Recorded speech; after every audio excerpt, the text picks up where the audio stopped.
Hello, everyone. Welcome to the 50th. Oh, hang on, there goes my cord. 50th live streaming. I can't believe it. So it's kind of a bit of an anniversary today.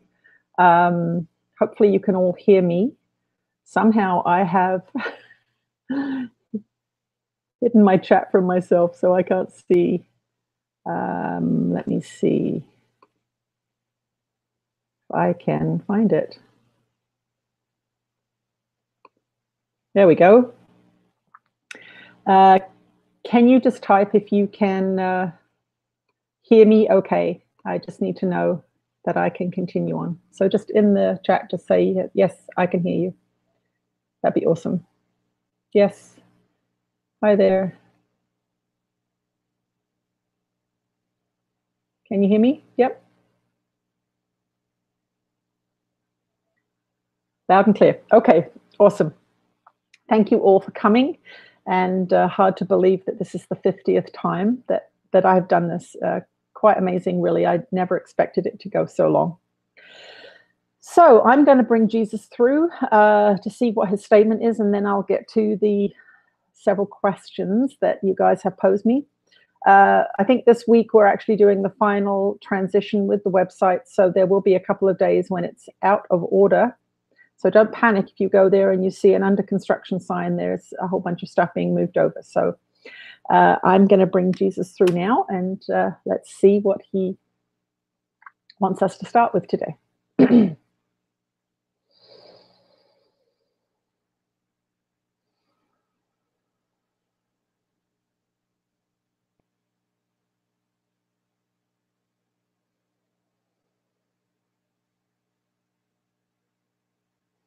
You are blessed beings indeed, and we are the one you know as Jesus. This is an auspicious day. 50 channeling live streaming events is quite an accomplishment for anybody.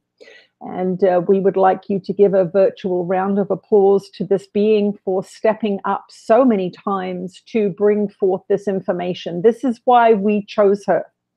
She's a little relentless in her pursuits. She is dedicated to things she believes in, and this is of great use to us, of course, to the teachers and masters of this non-physical realm. To be able to access your realm so easily through a being is a gift indeed. So we are all taking our collective hats off to her here, and so we would like you to do the same for just a moment. Your journey here is going to get more and more challenging as the frequency of your planet escalates. We've told you this many, many times that anything that is hidden, anything that is a dirty little secret, anything that you have been dissociating from, that your world has been dissociating from, is going to be revealed as the light and love increases. Now, all of you know that this is a pretty unloving place a lot of the time. Even in your most loving relationships, many of you have great difficulty feeling love, giving love, receiving love. And so we are offering tremendous support at this time if you are willing to accept it. And one of the ways that you can accept this love, one of the ways that you can accept this support is to not try and do everything yourself, to not try and figure out everything yourself, to surrender profoundly to that which is happening in front of you. Now, the ego's worst nightmare is the idea of surrender. You've got to remember, you came into this place to chase your idols. You came into this place to pursue the things that you value, that you want to experience, that are your choice. So surrender is the antithesis of the very thing that created your experience here. It is the last thing the ego wants to do, is to surrender. It believes that in surrender lies weakness, but in truth, in surrender lies your ability to accept the greater plan for your life. Now, the ego's concerns are physical material safety, physical material objects, power over, control, the manufacture of fear, separation. These are not fun things to experience. And so if you insist on having your way, if you insist on asserting your own agenda all of the time, then you are going to have these sensations of lack and separation. Now, there seems to be some confusion here between free will and surrender, and they do seem to contradict each other. But when you choose from a place of educated awareness, you will actually feel the two sides of the story pitching their plan of attack, let's say. So our dear one here has just gone through this with her puppy. And we want to illustrate this story here because it is a very simple way of giving you an idea of how we communicate with you. Now, our dear one does not mind us spilling some of her secrets. She's very open to this, although right now in her mind, she's saying, what are you guys going to say about me? She is a little nervous, but in truth, she doesn't mind. So this being was getting guided to get a dog. We were pushing her towards that. However, her egoic self said, well, that's going to be too much work. I'll lose my freedom. It will take too much time. I won't be able to get things done. It's going to be annoying. It's going to be messy. So that was the egoic mind at work, justifying why she should not get this beautiful being, little Delphi. We, on the other hand, were gently caressing her consciousness in that direction. We were not forcing it. We were reminding her of her other beautiful Bernese puppy that she had and how wonderful that experience was and how surprised she was at things she learned about herself. And so this being had two messaging systems going on for quite some number of months, us gently nudging her towards a path that would expand her, or her ego trying to keep control of things, trying to keep the status quo going, because this is the devil she knows, if you will. So in a moment of profound surrender, our dear one purchased Delphi. Now, what's happened over this couple of months is that the ego has resisted the love and the excitement and the energy that this new being has added to our dear one's life. And Tina has become, or did become, quite tired. But it was not the puppy that was tiring her out. It was her ego's resistance to the puppy that was tiring her out. So what has come to pass now after 2 months of experiencing this new thing, there is love being experienced, there is expansion being experienced, there is realization, this is what this experience is bringing me, none of which the ego would allow her to entertain, none of which the ego this was not the stories the ego was telling. So what's actually going on here? Our dear one, because of her training in A Course in Miracles, because of her knowledge that the ego's agenda is not in her best interest, she was willing to step into that intuitive guidance and say yes to a new, expanded, challenging experience, because she's had enough times where that's happened and it's worked out well for her. This channeling is a perfect example of that. When it first happened, the ego mind would say, but what are people going to think? How are you going to live without a job? All of these negativities. But because she was brave and stepped into surrendering to what is the new communication, she was able to expand and grow and completely change her life. What we want you to know is that that is what's going to be happening to all of you now. You are going to be getting opportunities. You are going to be getting challenges. You are going to have things revealed to you, not only in your own lives, but in the world outside.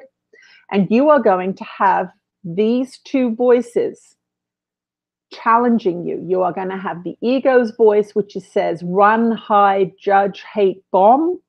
And you are going to have our voice, Spirit's voice, saying, open up to this, be brave, step into a new arena, step up your game, see what experience this will bring you. Yes, you know how to do this, but we are offering you so much more.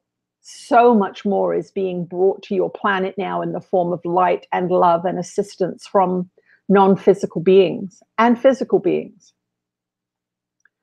If you're not trained, you have to listen to the ego because you are in the lower realms of frequency. If you have been practicing forgiveness, if you have been learning about the internal war that's going on in your mind, and you've been letting go of your resentments, and you've been letting go of your hatreds, and you've been praying for your enemies, then you will be able to discern the benefit of surrender. You will be able to discern that sometimes you don't know what's in your best interests, and you will be using your free will to surrender. That is where your will comes in. You are not doing it from a place of weakness. You are doing it from a place of wisdom where you say, before I was doing this practice, my life was very chaotic. I was very angry and I was blaming everybody else. What I see now is that I create most of my own chaos and suffering. It's not all gone, but I am in a place of more influence now. I am in a place of more calm now, because when I get upset, I ask myself, what am I doing to make myself upset, rather than blaming and attacking? And this is how the mind is fundamentally healed. It is healed through surrender to a greater love than the ego allows you to access. So every time you get upset, every time you get angry, every time you get fearful, the ego's limiting beliefs and ideas have been crossed. So you have expanded a little bit out of its comfort zone, which is very, very small. Mostly an ego will be very happy if you stay at home all day, eat lots of bad food and watch bad television. It's perfectly okay with that life.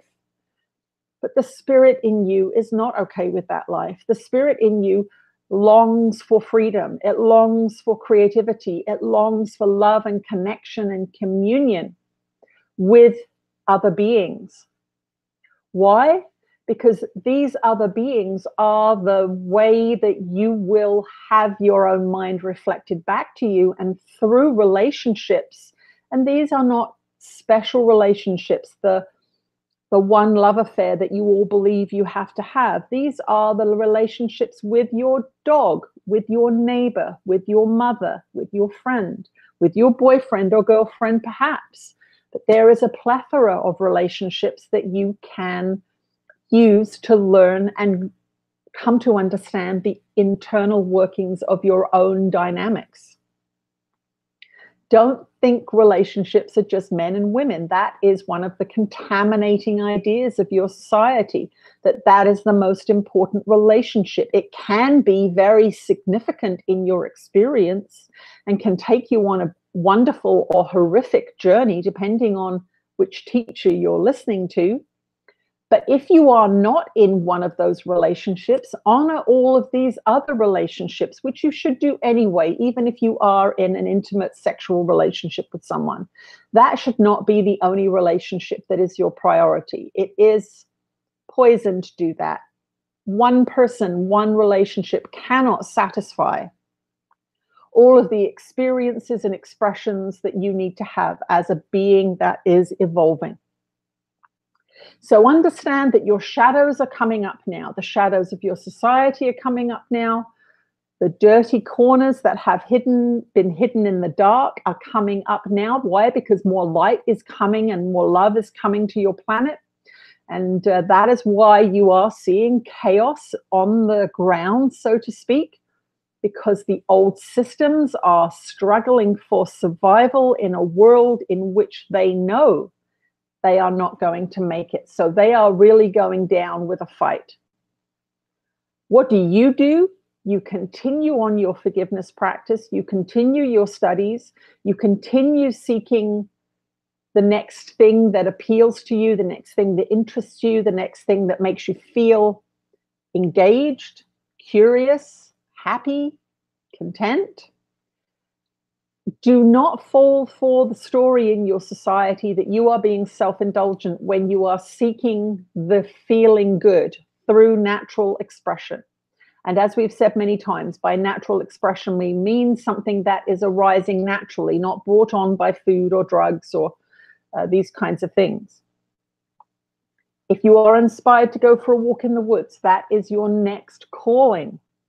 Your career training is also very detrimental to your willingness to surrender to the day, keeping on thinking that you should be doing something very important with your life that's on the television or publishing books, these kinds of things. That is the destiny for some beings, but it's not the destiny for all of you. And the path towards your purpose, the path towards your awakening is a moment by moment process. It is not in tomorrow. It is not in striving. It is in relaxing and opening and surrendering to everything that this moment has to offer you, knowing that this life is designed perfectly to reveal to you that which you need to see about yourself. So you can relax into knowing that. You have to experience that which is hidden from you. You have to experience it out here in the image of a person, place, or thing or experience, because that is where you put it. So trust in the flow of life that it's going to bring you everything you need to see as you can handle it and as you need to see it. You are not going to be shown the deepest, darkest fears unless you are ready to handle them. However, there is an increasing frequency that is lifting everything to the surface. So don't despair now, but become a little more dedicated, a little more diligent in a relaxed way. Some of you are very hard on yourselves. Some of you are seeking mastery very, very quickly and causing stress in the mind because you're trying to go too fast. That's the ego now using your spiritual practice as a way of making itself feel more important. Trust in the process, trust in life, and trust that today you will get to see something about yourself that you needed to see. If you're relaxed and open, it's going to be easier than if you're stressed and ambitious. Ambition is of the ego. You can be dedicated to your spiritual practice without ambition. And that means that you're going to be open, relaxed, curious, and interested in what's coming your way today. And when you do get upset, which you will, you are in a place of open curiosity to say, oh my goodness, look at that. I just had a really hateful thought about that person. I wonder what that's about. Let me investigate it. Let me honor it, and let me ask for it to be healed, because you've seen it. If you're stressed, if you're ambitious, if you're believing in the warmonger stories and the news and politician stories, you are going to be so involved in that world out there, worrying about the bombs, worrying about impeachments, worrying about the next election, that you are going to miss the only thing that is of any consequence, which is the next upset you have.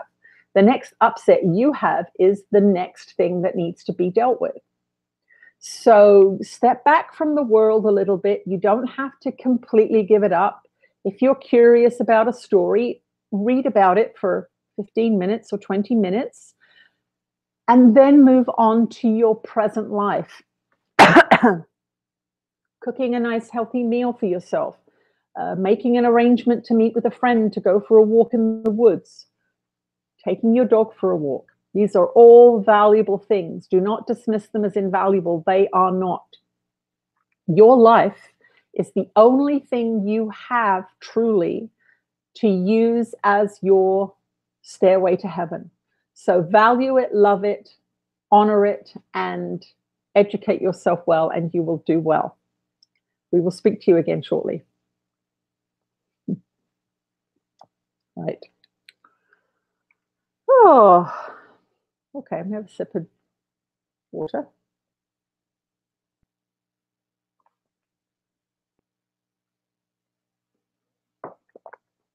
Okay. Let me have a look at questions here. See if I can do this without disconnecting everybody. Okay, this is a very, very good question. This is from YTK. Goodness me, I wish we knew your name. YTK sing Yitk. The question is how to handle obligations and dependencies of spouse and family members. Changing the situation seems impossible.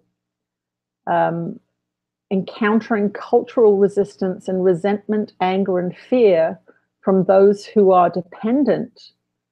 And further to this question, I didn't write the whole thing down because it was quite a long one, was this idea of this person wanting to seek freedom from these kinds of things, and how to go about it, and what's the spiritual meaning of all of this. So I thought that was a very, very good question. Okay, let me just have another drink and then we'll get Ananda in. Let me just read the comments to make sure everything's... Thank you, Jesus, for that great message. He is good, isn't he?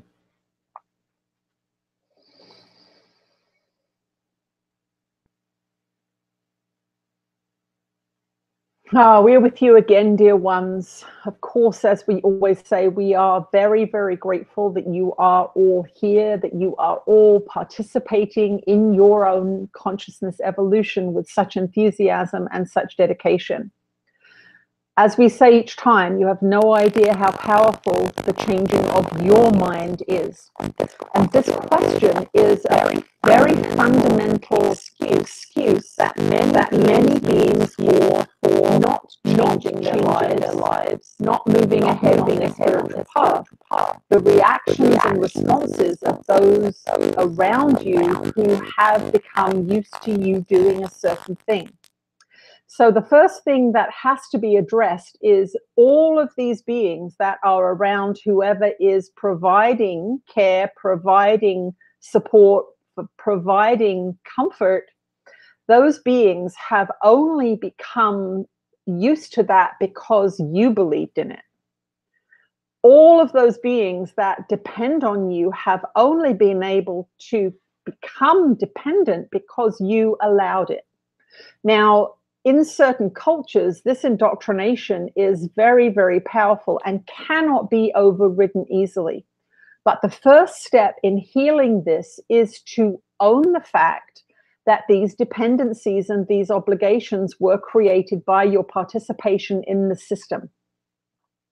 This is very much like a being who has an abusive partner. Now, we're not saying that dependence is abuse. We're just making a comparison. When somebody's in a relationship where they're suffering physical, mental, and emotional abuse, that means that they have been willing to stay there. It means that they have had some connection to the person in a powerful way where one has been the victim and one has been the perpetrator.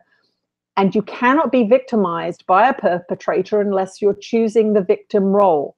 You have to do the dance with them. And if you are coming to a place as a victim in a victim-perpetrator relationship where you say, I no longer wish to be a victim, you are going to hit resistance from that perpetrator because you are changing the steps of the dance. So back to the cultural obligations of certain systems, that is the first place, and that is a place of acceptance. And as Jesus said in the previous answer, the first place towards forgiveness and transformation is accepting that that is what it is. Accepting that this system has been created by your full and absolute participation in it. And as you change, and this is what this being is encountering, as they change and are seeking more freedom, they are now challenging the dependence to more independence. Well, part of the acceptance of the situation is not that that is wrong, but that is right. The question is the speed of the transition and the dialogues around that transition. So for anybody that has created a dependency with somebody else by their assuming a responsibility for somebody else's life, you must understand that the changes necessarily, because of money and housing and all of these things, might have to be quite slow. But if you're in a place of acceptance of this, you won't be as disturbed. If in your re-education process and in your belief changing experience, you reach that point where you say, I don't want to do this anymore, and the beings that are around you that have become dependent on you based on your beliefs prior to your awakening become very frightened, then you have a decision to make. Are you going to express yourself and say, look, I know that I've contributed to your dependence on me. I know that this is going to be a challenging situation for you because I am changing, but I am making the decision to change, and you now have a choice about how you're going to respond to it. I want to tell you now, and this is one way of approaching the problem, that no matter how much you yell and cry and scream at me, I am going to continue to shift and change. This is my desire. Some of you, however, may be so intimidated or frightened by the reactions of beings seemingly outside of you, that you will revert back to the old ways, or you will resentfully maintain that system. All of these are valid choices. You are not obligated to make one or other of these. You are a free will being, and you get to choose what you want to experience. In creating dependency and seeing how disempowering it is, you have had a very powerful spiritual experience, a very powerful lesson in not influencing others' lives in that way. And that may very well be the lesson that you needed to learn in this incarnation. You may very well have needed to see how disempowering it is for others for you to take more responsibility than is necessary, required, healthy. And that is a valid lesson. It does not mean that you failed as a spiritual being. It does not mean that at all. What it means is, if you've seen the lesson and you've come to understand through the terror that these beings are revealing to you as you want to change and shift your responsibilities or reduce your responsibilities, you are having a powerful experience of what creating dependency does. It's not a loving thing, regardless of whether it's taught in your culture or not. It's not a loving thing to create dependencies, because you may change your mind and that person then has to recover from the creation of that dependency. Healthy relationships are based on interdependency, and that is really a highly evolved concept. And that is why this is happening now, because these codependent relationships are low frequency, disempowered people grasping and holding on to someone who they perceive has more power than them, when in actual fact everybody has the same amount of creative ability in this world. Now, the immediate reaction to that would be, well, some cultures have oppressed women and continue to oppress women, and that is not true in those societies. Well, we will tell you that if you're born in that society, that is the issue that you have decided you want to work on. If you have gone through many lives believing yourself to be disempowered and a victim, you will be born into a society that reflects that back to you, giving you the opportunity to rise up out of victimhood. Now, many of you will say, well, this is not fair. If you believe you're a victim, you shouldn't be born into a society that proves that to be true. Well, it is a reflective universe. That is exactly what's going to happen. So what we want anyone to do that is coming to realize, and this is not just in different cultures, many of you are starting to realize that you're not living your own life because you're afraid of your mother's reaction, or you're afraid of your husband's reaction, or your wife's reaction, that you're actually living in a prison that is created by your own fear of their fear.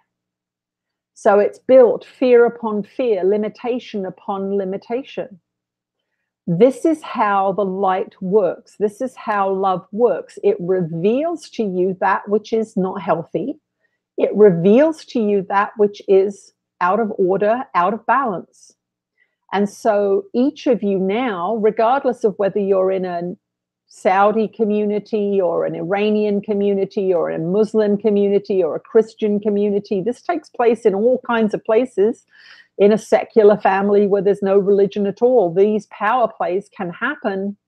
What you want to do as a being who is beginning to align with freedom, beginning to see, oh, I've made many choices that have included me here. What you want to start to do is to express what you're doing completely and honestly. And this allows the codependent person, the clingy person, the fearful, needy person to at least get information that is based in language and form that they can understand. So you own your part in the dance. You say, look, I see that I've really made you dependent on me. I don't want to force you to do anything that you don't want to do. But in me changing my mind, I am going to change my behavior, and I'm going to be very considerate of the dependency that I've created. I'm going to move slowly and surely ahead on my path. And I'm going to tell you what I'm going to do and why and what my motivation is. And in actual fact, it has very little to do with you. It has to do with me wanting to have a new experience. And I do apologize for my desire for having a new experience, creating difficulty for you. That is not my intention. That never was my intention. And I am going to very carefully and in a considered and loving way shift this dependency little by little.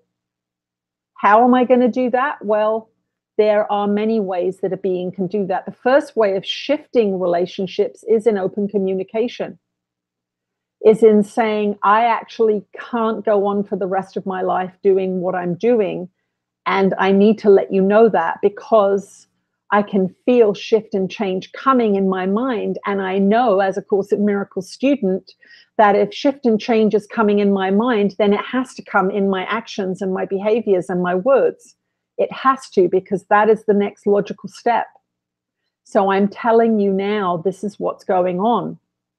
I want to give you support. I want to give you heads up. I want to give you notice. And I am going to continue on my evolutionary journey. Now, for those of you in societies and families where you know this is going to cause tantrums and tears and upset, the other place of acceptance is that you chose this family. Somehow, some way, you chose this family as the place where you were going to play out your bid for freedom and consciousness evolution. And the fact is, many of you chose unconscious families because that was going to be a gift to them. Your evolutionary journey is going to be something they cannot ignore. It is going to be something that is in their face, and they may very well have chosen to be in a family with you because they needed somebody brave enough to make these steps. Perhaps they said, you know what, I've never been able to do this. I get sucked into the world. I get sucked into this 3D reality. My amnesia prevents me from waking up. I want to be in a family with someone who's going to help me wake up, because I don't want to be stuck in this lifetime after lifetime doing the same thing over and over and over and over again. I'm tired of it. And it will be uncomfortable for me, and I will rail at it, but I'm hoping that this time it will allow me to wake up. So just as you are horrified at beings who are assassinated to make a point, because from your point of view, that's a disaster, but from Spirit's point of view, it can be a great attention-getting device that solidifies a belief, a legend, a desire in your history. That being is willing to go through that assassination. And yes, we refer to some of your very famous assassinations in this. The legend remains alive because of how they left the planet. It was not an easy choice for them in the body, small self, egoic self, but in their higher self, they know that they're going to have to die at some point. So they choose a dramatic exit to solidify a legend, to solidify a spiritual principle. And many of the beings who you recognize as great spiritual landmark creators in your world died in unusual ways because they chose to. Just as those beings had made a difficult decision it wasn't difficult in spirit, but it looks difficult from the ego's point of view. That is what's happening in some of your cultures now. The beings that were powerless in many lifetimes have had enough of it, and they wanted to be woken up, but they know that their tendency is in victimhood. Their tendency is in dependency. And so they have said, let me be married to someone, or let me be the daughter or mother of somebody who's going to challenge me in this area. This is common. And in this particular generation, it is very common, because some of these archaic systems are very dark, low frequency in nature, and they do not serve any of you. However, we want to come back to this idea, this point, that there are many options here. You can keep doing what you're doing and accept it for now, and keep working on your own vision for your future and say, you know what, I'm actually not going to do anything right now. I'm going to accept the status quo, and I'm going to envision the future that I want, knowing that it is going to have to come into manifestation through some means or another. It doesn't have to be me doing it, me pushing it, me forcing it. The other thing you can do is give them the heads up and say, I'm going to stay on this path, steady and slow. I'm not going to abandon you, but I am going to shift my focus and my priorities, and I'm telling you about them. And the other thing you can do is you can say, I'm not going to do this anymore. You're just going to have to figure this out for yourself. But that is quite an unloving way, considering that you created the dependency. You allowed them to get used to you doing a certain thing. But that is the midlife crisis that some people experience when they say, I'm going to the store and I'm not coming home again. I don't want to do this anymore because I am not loving myself here. I am being cruel to me in order that you don't have to step up and live a full and empowered life. Now, will you be judged for any of these things? Absolutely not. Will you have to experience the consequences of those things? Yes, in your 3D life, you will have to experience the consequences of those things. But as Course in Miracles students, you know that it is how you interpret things that creates the feelings of peace or war. So that is what we want you to bring to the situation, an entertainment of the different ways of dealing with it, the acceptance that you've created dependencies and that is your creation, and the knowing that you have several different options. You can, in fact, do nothing except change the way you are interpreting it. So we hope that this has been helpful. Remember, you are all born into the cultures and the families by choice because they reflected your frequency at birth. So that is the place to start, in understanding and interpreting and evolving through your own experience. We will return shortly. Okay. Water.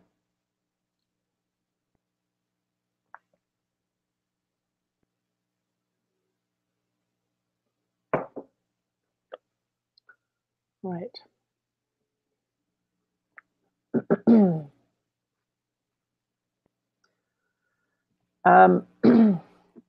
This question is from Bernard.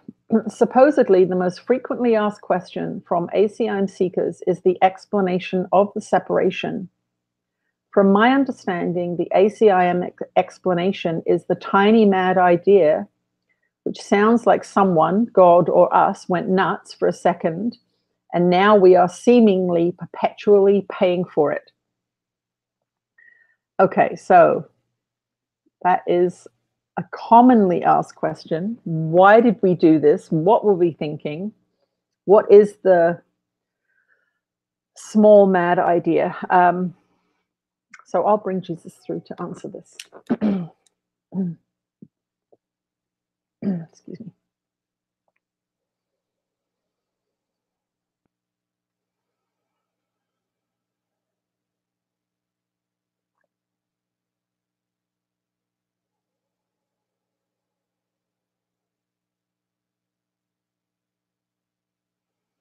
I am that one that you know as Jesus. And of course, this is one of the most difficult things for you all to understand, is how you got yourself in this pickle. Well, it is almost impossible for you to understand from the consciousness that you now hold.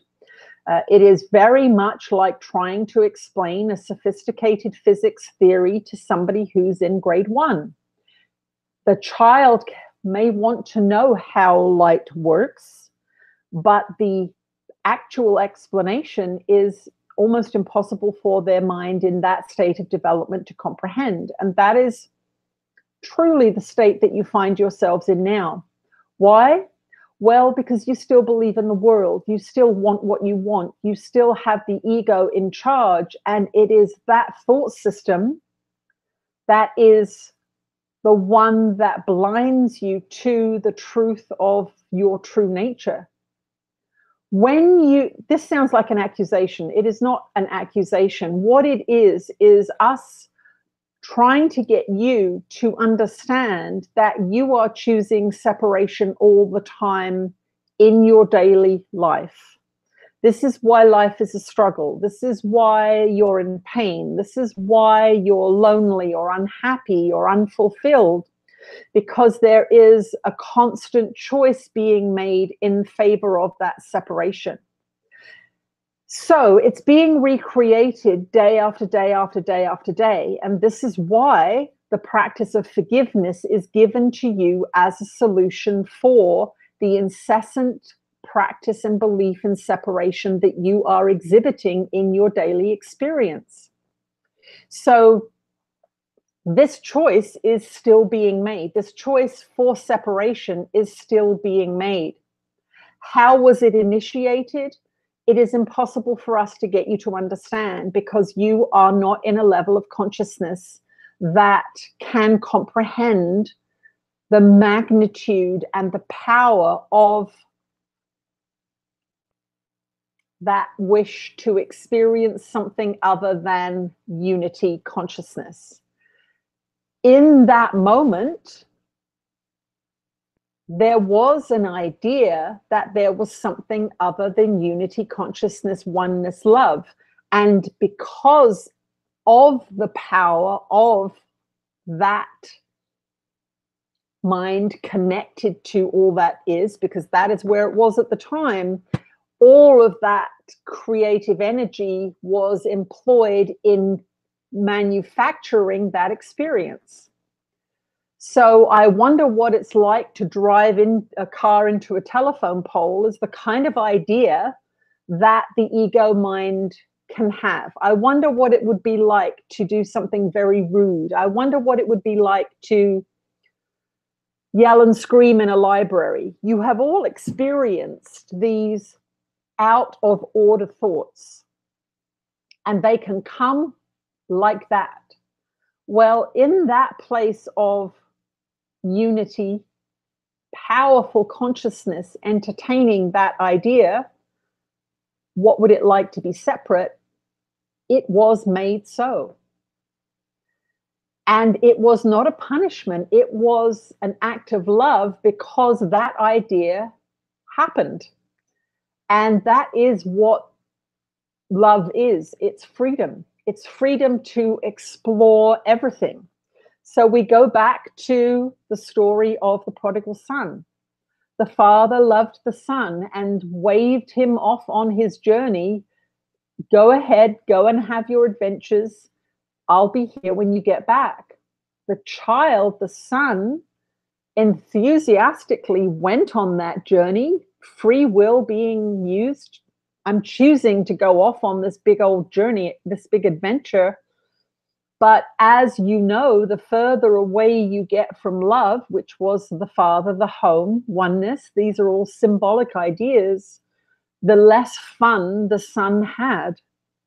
And there came a point in the journey when the child, the son, the separated consciousness was so far away from love that it wanted to return home and realized that separation was not as fun as it thought it would be, but the father loved the son and allowed the son to go.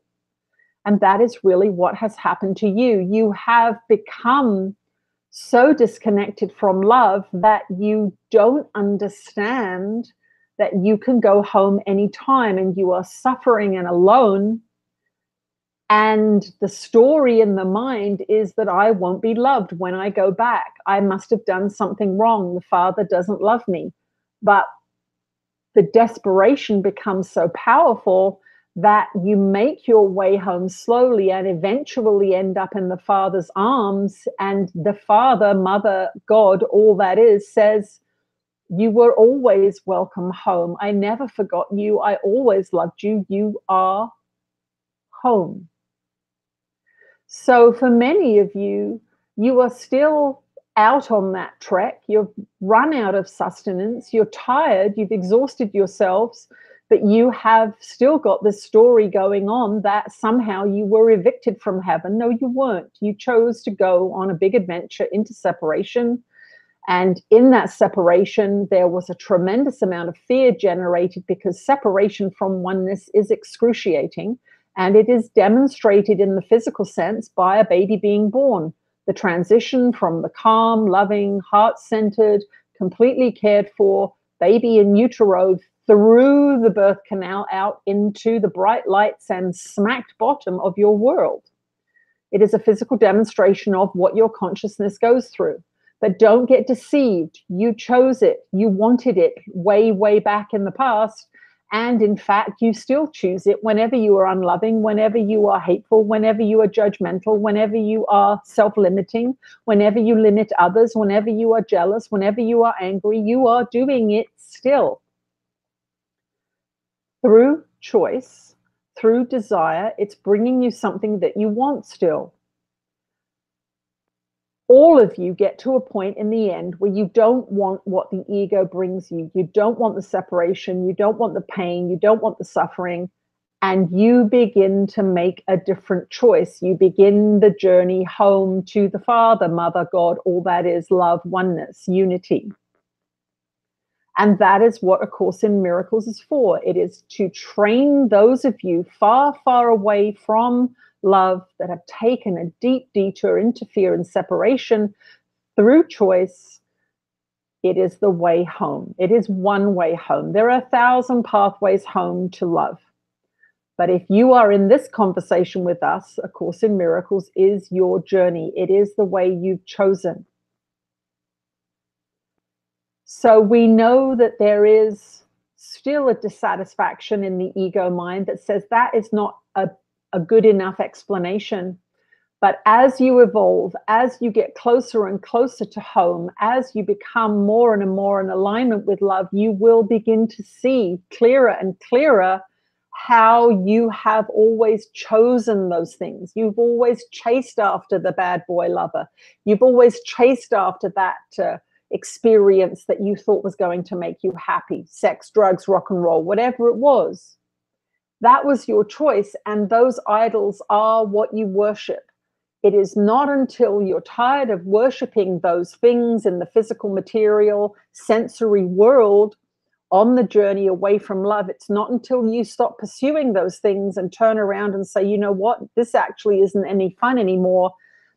As you become more whole, holy, returning to oneness through the practice of forgiveness, the realization of what you've done to yourself will become clearer and clearer and clearer. And for those beings that have been on the path for a long time and have assumed that process, I want to be free of pain and suffering, and I am willing to forgive and practice this practice that I've been shown. I've been given the means to an end here. If you have become willing to do that, you are convinced that you are on the path home. You are feeling better. You are feeling closer to love. You are beginning to accept yourself and your poor choices, but you have forgiven yourself. You're not blaming anybody else anymore. You know that you do it, and you do it freely with your free will every day. I am that one that you know as Jesus, and it is important for you to understand that that was my journey too. It was not done in one incarnation. I've told you this before. It was done in many incarnations, incrementally, and you are not all in your final incarnation. In fact, most of you are not in your final incarnation. You would not need to be studying this material if you were. You would be in a much more elevated state. But that does not mean that you are not of equal value. Everybody in their ignorance is as valuable as anybody in their wisdom. They have many more challenges, many more blocks in their mind to the awareness of love's presence. And it is a difficult journey to get from there to peace and an awakened mind. But it is the journey that all of you go on. And in the end, it will make sense. In the end, you will see where your choices using your free will were causing your suffering, and it was not done to you. That is really the belief of the ego. It is a split mind that is profoundly convinced that somebody did this to it, that it is not choosing all the suffering and negativity, that it is another being's doing, and it must be God's, or it must be something outside of itself, because it would never choose this. And that is the truly split mind, because it is seeing itself as innocent and a victim when in fact it chose to go on this journey into this experience. And it is not an error in that sense. It was a genuine desire to experience what separation was like. The prodigal son genuinely wanted to have a new experience, and that is okay. All of you are okay. You are experiencing what you do want and what you don't want every day, and each day you get to choose, how does this feel? Oh, this doesn't feel very good, but I want it still. Why is that? It doesn't feel very good, but I keep doing it. Why is that? Until you play out that story, you won't be able to not choose it. There's something in it that you want. It's giving you something. It's providing you with some experience that somehow, some way you want to have. And that is the prodigal son walking away from the father still. There is a part in the journey where they are enthusiastically choosing separation. But the further you get from love, the worse you feel. And the tireder you get, and the more exhausted you get, and the more disillusioned you get. And in that return home, and that is what you are all participating by being in this conversation, you are returning yourselves home, and it takes a while because you went on a very long journey, a very long way away from love. And every step of that journey you took voluntarily, believing that it was going to take you where you wanted to go. So you must now take every step back voluntarily, using your free will back to the Father, back to oneness, back to love, all that is Mother, Father, God, unity consciousness. You took all those steps voluntarily into fear and into separation away from love, and you must choose to take them back. And that is all you are doing. Each one of you is on that journey back towards unity consciousness. Some of you are still far away from that, though, and so you feel angry or sad or confused. How did I get here? Well, it was through choice. Thousands and thousands of choices have got you where you are today. Nobody else did it to you. You've chosen the husbands, the wives, the foods, the activities, the jobs, the mental and emotional aspects of your life. You have chosen them all. Now you can choose again. Choose love. Choose forgiveness, based on the knowledge that you are gaining from doing the lessons of A Course in Miracles, and based on the knowing that what you are doing or what you did is not making you happy. It's not bringing you health and happiness and vitality and life. It's bringing you sickness and sadness and frustration and inconsistency. We love you all very much, and we are here for you.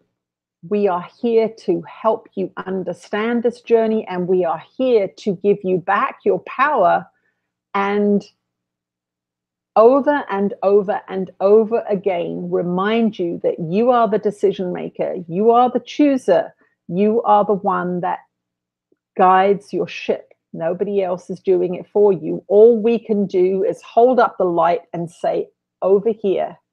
It's over here in love. It's over here in forgiveness. It's over here in compassion. It's over here in kindness. Do those things and you will move this way. Keep doing what you're doing and you're going to get further away from the light, from the love, from the feeling good. I am that one that you know as Jesus, and we will speak to you again shortly. Okay. I have to be honest, whenever anyone asks that question, I get a little nervous because I don't know. I just do. I'm not quite sure what that's about. All right.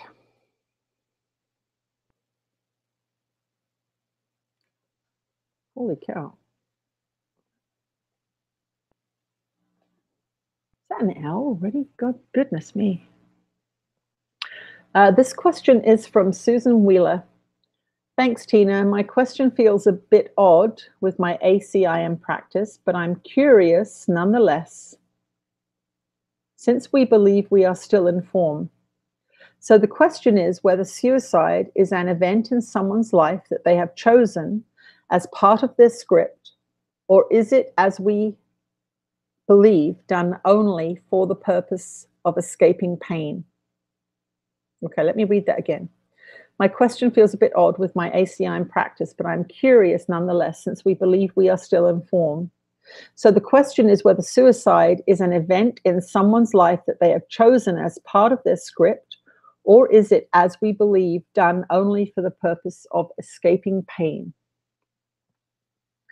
Very, very good question. Okay, let's see what Ananda has to say.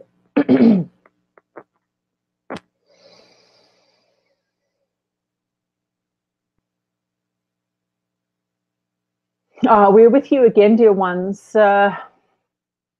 Suicide is an act of free will by a disordered mind. So it is not preordained in that sense. It is a choice made by a mind that cannot live with itself anymore. Now, this idea of preordination and free will is a confusing one for you, because in truth, the path of your life is preordained. You choose the people, places, and things and experiences that are going to bring you that which is in alignment with your evolution so far. You are going to experience that which you chose to experience, beginning with the family of your birth. You chose them with the help of your guides and teachers before you come into this experience, because they are holding within their frequency and within their configuration that which is best for you to experience given your frequency and that which you want to learn. Now, many of you will say, there's no way I chose my family. I would not have done that to myself, but it is true indeed. Now, as you go through the journey of your life, you get given many opportunities to awaken. You bring to yourself the opportunity to love or hate. So if you have somebody who is unloving to you, let's say a parent or a sibling in your natal family, and they are cruel to you, they are demonstrating your state of frequency, your beliefs about yourself. This is not what anyone wants to hear in this world. They say, no, no, that child is a victim. No, no, they're a co-creator of the experience. So what does that co-creation do? It provides you with a demonstration externally of the internal condition that you are unaware of. That is the gift that you are given in this reflective universe. You are given the opportunity to see outside of you that which is inside of you, which you are unaware of. And in that way, it is a gift to you.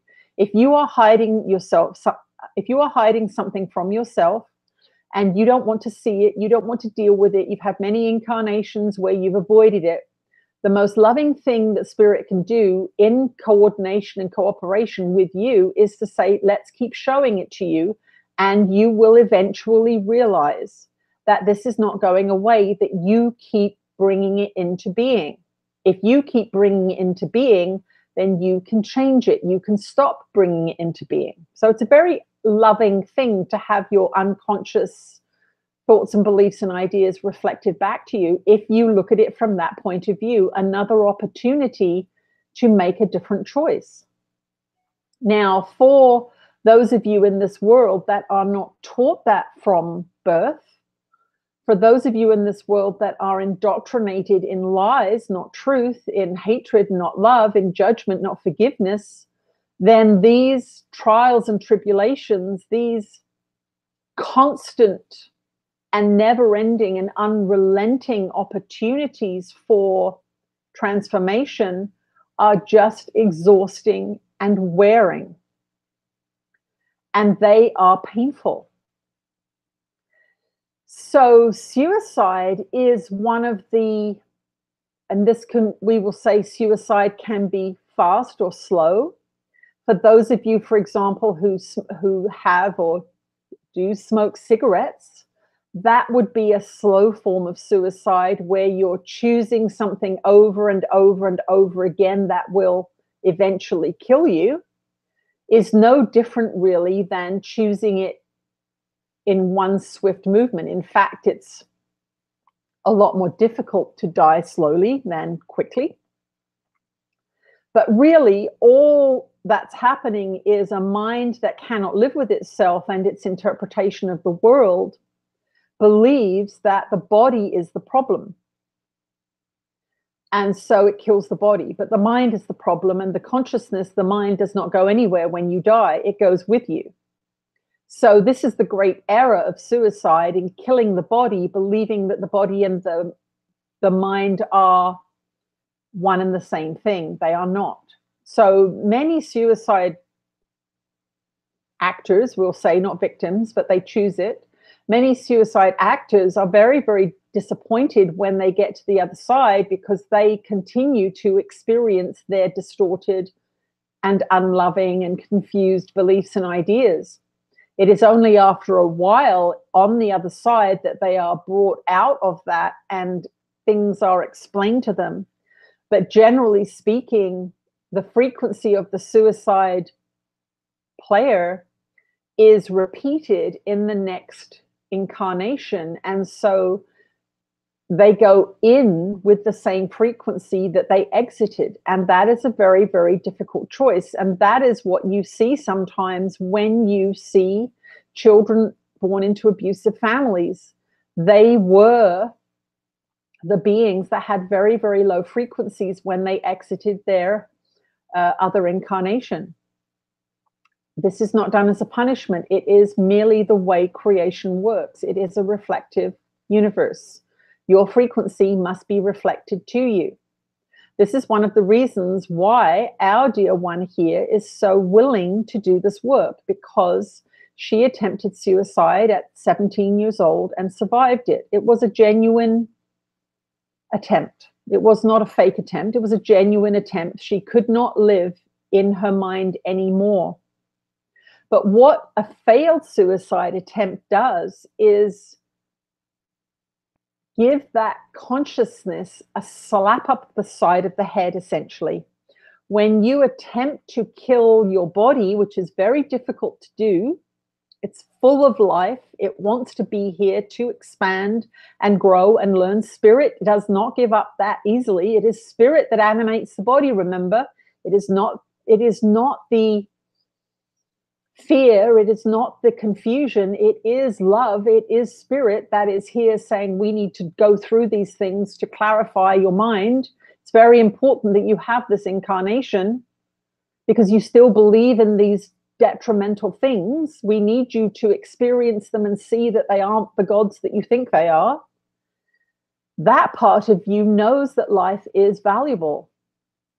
Even though, as pure non-dualistic teachers, in the end, you will look back on all of this as a dream and you will see, oh, it wasn't really what I thought it was, but for now it is, you believe in it.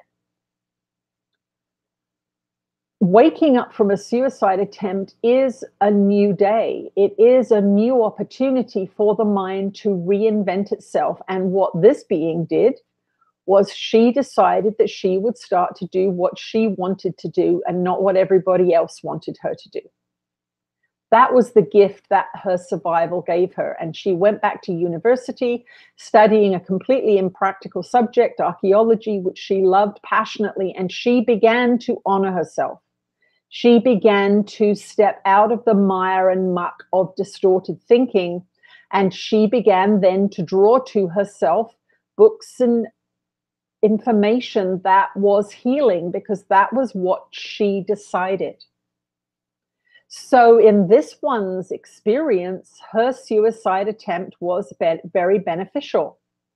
Now, she is going to write her autobiography, is partly in that process, and we are going to give a commentary on her life as it develops through those years. We do not want to reveal it here at this time. We are going to save it for that book because it's going to be a very important document for you to be able to read the human experience and then the guides and teachers of that being interpreting that experience and bringing spirit's point of view to you.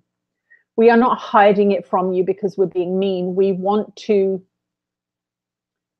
bring that story to you in a holistic way, not in a snippet as it would be revealed here. So, is suicide preordained? No, it's not preordained. It is the end result of poor choice after poor choice, poor education, guiding choices down rabbit holes into the darkness. Other forms of death can be preordained, however. Suicide is its own particular configuration, and that is why it has been separated out as such a sinful thing.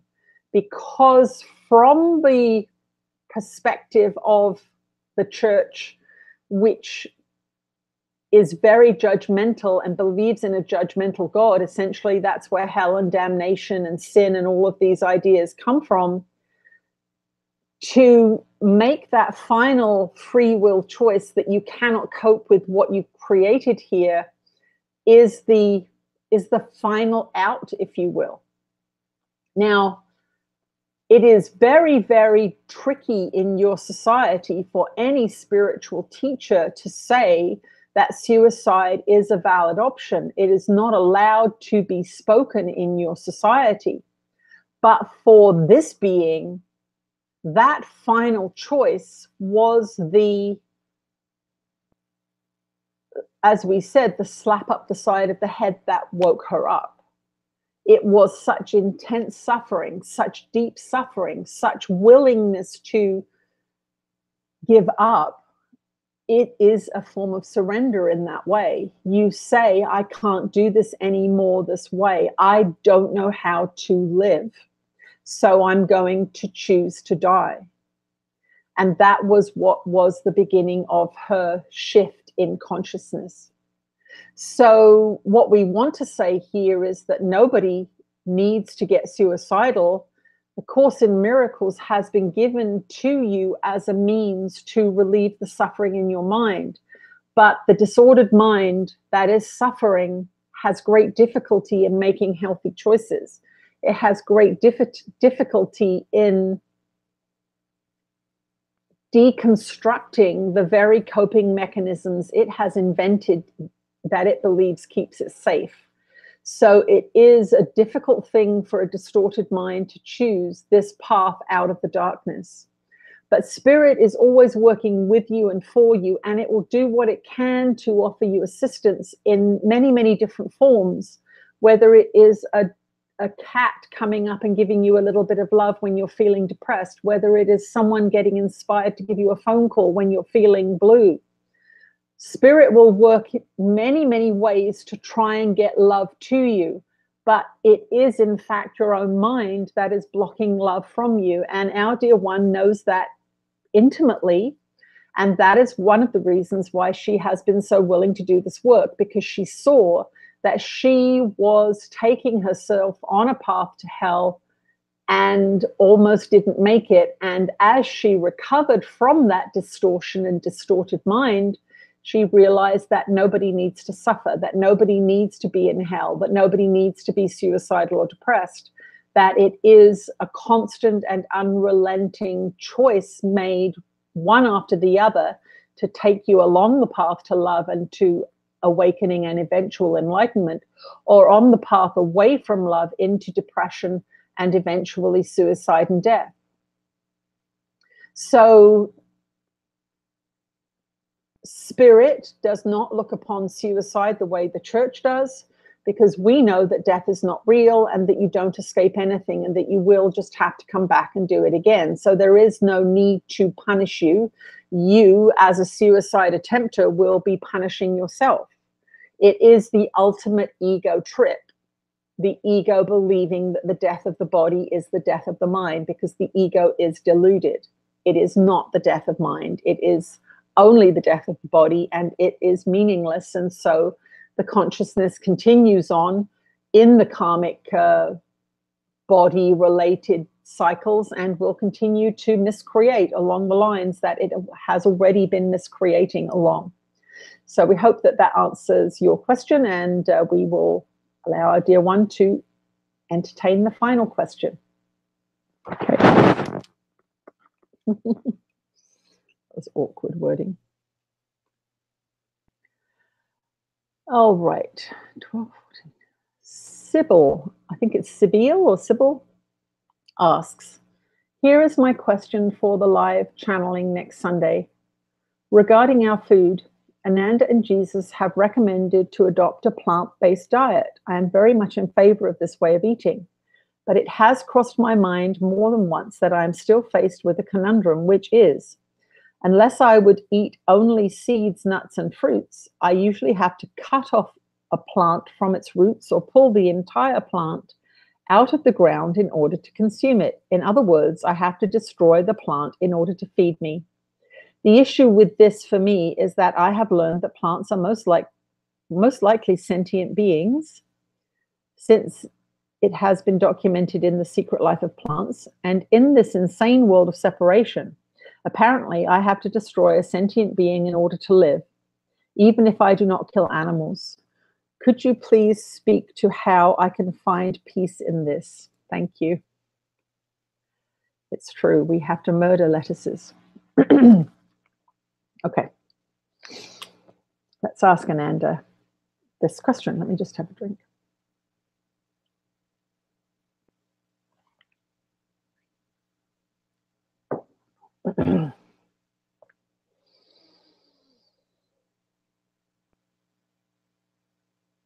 Oh, we're with you again, dear ones. Of course, this is a conundrum for the evolving consciousness, because this world is a world that is based on separation and death. And this conundrum brings to mind the truth, which is that it seems that something always has to die to keep something else alive. And this is not really how you're taught to look at the world. And it's not something we really want you to dwell on, because it will make you sad. But what you are focusing on in this conundrum is the physical body of the plant. That aspect of consciousness that created a lettuce has not gone anywhere. The consciousness created the lettuce structure, the roots, the capillaries, the cells, the chlorophyll. It has created that form, but it is the form did not create the consciousness. And this is the fundamental issue of this idea, is that you believe that if you destroy the form, you destroy the consciousness, and you don't. Just as when your body dies, your consciousness does not go anywhere other than into other dimensional realms. You are still existent. Your experiences are still collected and evaluated and used and employed in your evolution. And from that place, you go into another incarnation eventually, or possibly, maybe not, maybe, but you take those experiences with you. Nothing has died at all, other than the form that the consciousness made. So don't be deceived by the form. It is nice if you harvest a plant to say, thank you for creating this form, plant consciousness. I really appreciate it. It tastes good. I feel the nutrition and the nourishment in this. But that is just a little sprout of the never-ending, unrelenting, undestroyable consciousness of all that is. It is not a thing in and of itself. And this is the same principle that happens when your bodies die, or when any other animal's bodies die. You must not get confused by the form. And that is what causes a lot of your suffering in this world. You think that the form is the being. It is not. The form is an outspringing of consciousness, the universal consciousness, God, all that is, expressing itself into form so that experiences can be had and expressions can be made and creativity can be engaged in. Now, in a loving world, a more loving world, but remember, this is a place of separation, so it tends not to be that loving. But you see the difference between an animal that is lovingly raised and an animal that is treated badly. We are not saying that those two are the same things. What you can say is, actually, I want to raise everything that I eat in a loving way, in an appreciative way. But for now, I am required to give this body fuel. I'm not evolved enough yet not to do that, but we will tell you, you can become evolved enough to do that. You don't have to have an unrelenting dependence on killing or consuming or destroying other things to provide yourself with what you need. When you are more evolved, when you are in more alignment with the higher frequencies of consciousness, when you tap in, tune in, turn on to those higher realms, you will be able to manifest whatever you want by your focused use of intention and desire. Right now, you are trained out of mental discipline. You are trained into overly intellectualization. What does that mean? It means that you've disconnected yourself from your feeling self, and so you are able to consume animals that are badly treated and raised in horrific conditions, because you've been disconnected from it. Not only have you been disconnected from your own feeling self, but you've been disconnected from being able to see what's going on. Trust us. If all of those factory farms had glass walls and you were allowed to walk along and see what was going on there, none of you would eat it. It is a dirty secret of your society, facilitated by an overly intellectualized, disconnected from their heart center population. So Allow yourself to be where you are. I'm becoming aware that this plant has consciousness, but this form is not the consciousness. The consciousness has given rise to the form. So what I can say is, thank you, consciousness, God, all that is, for providing me with this opportunity for a tasty meal through consuming this plant. I appreciate you. And when you manifest again into another lettuce, another piece of something that's edible, I will honor you again. And that is a loving way to deal with it for now. And as you evolve more and more, you will be unable to eat the things that have been raised or killed cruelly. You will be evolving out of that towards the plant-based diet. And eventually you will be able to eat less and less and less. The highly evolved spiritual master does not eat very much at all. A handful of food will keep them going. They don't need to decimate and destroy so many forms. But don't be distracted by the form. Just like you are appearing in this form, but you are not this form. You are the spirit that enlivens the form. See the plant in the same way and know that that consciousness will continue to sprout and grow and give you everything you need to survive in the level of consciousness in which you find yourself now. We want you to relax into your world. Appreciation and acceptance are the place to start. Okay, I'm not highly evolved. I know that by how I feel. I'm grumpy and I get upset and I'm fearful. So I'm not that evolved. Let me just accept that what I'm doing right now is a reflection of that frequency. And as I continue to raise that frequency, I am going to make new choices. Be curious about what those choices are. A few months down the road into your evolutionary journey, you will go, oh, isn't that interesting? I'm not buying that anymore. I don't want that. I don't like how that makes me feel when I eat it anymore. I'm choosing different things. Appreciate the evolution. Allow the journey. Allow yourself to be who and what and where you are now. Because if you don't accept where you are now, you cannot move forward. If you're in denial of where you are now, you are in a constant state of resistance to what is, and that will cause you suffering. Accept where you are. Look for the lessons in where you are. They are reflective of your frequency, and then say, this is not happening to me. This is arising from me. How can I shift and change that to make the reflection less traumatic, less difficult?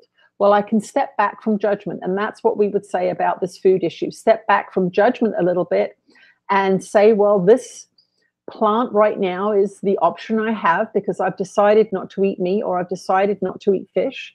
This is what I have right now. I'm not quite evolved enough to not need to eat. Let me eat this and be appreciative that this is where I am, and love the plant and thank it and say, beautiful form, tasty form. Thank you, thank you, thank you.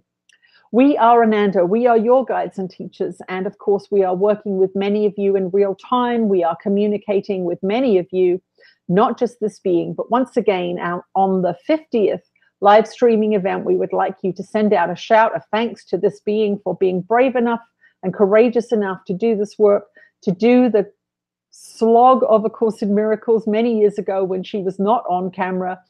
She was by herself working through her own fears, her own resentments, her own hatreds and self-loathing, and she kept plowing her way through those negative emotions using the principles as taught in A Course in Miracles. And you too can awaken your abilities and your special gifts from God by letting go of everything that does not serve you anymore.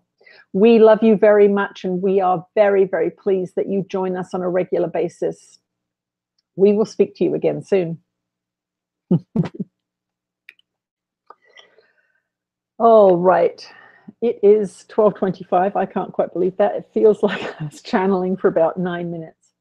The Cyprus event has been cancelled. It was only a sort of, doing a favor for someone asked me to go there because I was going to Crete, but it turns out, much to my, I was ignorant about this, this is where they're flying out of the planes out to bomb Syria. So I'm not going there.